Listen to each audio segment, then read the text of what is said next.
আসসালামু আলাইকুম, welcome back to my channel. আজ আমি পাস্তা রান্না করছি এবং সেটাই আপনাদের সাথে শেয়ার করছি। এখানে আমি প্রয়োজনীয় উপকরণ নিয়ে কষিয়ে নিচ্ছি, আর এদিকে আমার পাস্তাটাকে সেদ্ধ বসিয়েছি, প্রায় সেদ্ধ হয়ে আসছে। দেখছেন কত সুন্দরভাবে সিদ্ধ হয়ে আসছে।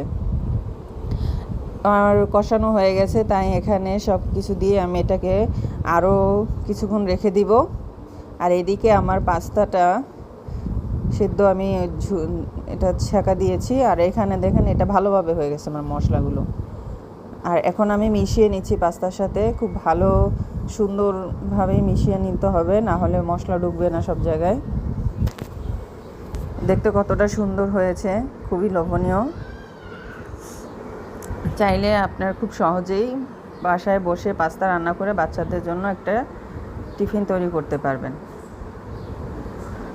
আমার পাস্তা হয়ে গিয়েছে এবং নামিয়ে সেটাকে আমি এখন সার্ভ করব। কেমন হয়েছে অবশ্যই কমেন্টে জানাবেন এবং চ্যানেলটিকে সাবস্ক্রাইব করে দিবেন। তাইলে ম্যাম